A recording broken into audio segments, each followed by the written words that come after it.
సర్వ మానవాళికి రక్షకుడు, మనకు కొండంత అండగా నిలిచేవాడు, మనసులో తలచిన వెంటనే గుండెల నిండా ధైర్యాన్ని నింపగలిగే మహాయోధుడు, అభయహస్తంతో ఎల్లవేళలా మనల్ని కాపాడే ఆ పవనపుత్రుడిని ఇప్పుడు మనసారా స్తుతించుకుంటూ శ్రీ పంచముఖ ఆంజనేయ స్వామిగా అవతారమెత్తిన కథని దృశ్య రూపంలో తిలకిద్దాం రండి.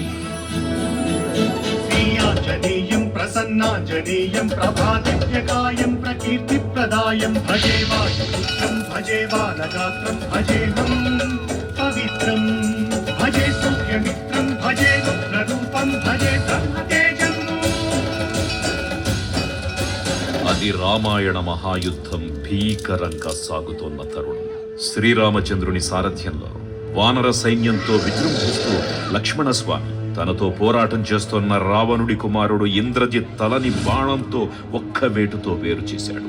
ఇంద్రజిత్ మరణ వార్త విన్న రావణుడు ఆవేశంతో ఊగిపోయాడు. ప్రతీకారం కోసం పాతాళ లోకాధిపతి తన సోదరుడు అయినటువంటి మహిరావణుడి సహకారం కోరాడు.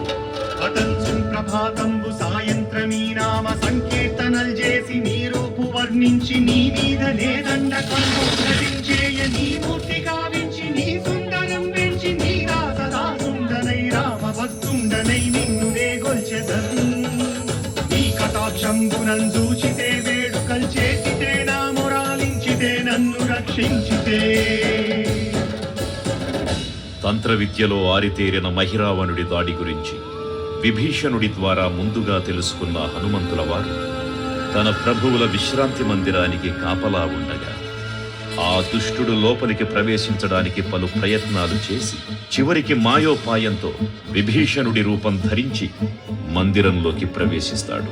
నిద్రిస్తున్న రామలక్ష్మణులను అపహరించి పాతాళ లోకానికి తీసుకుని పోతాడు.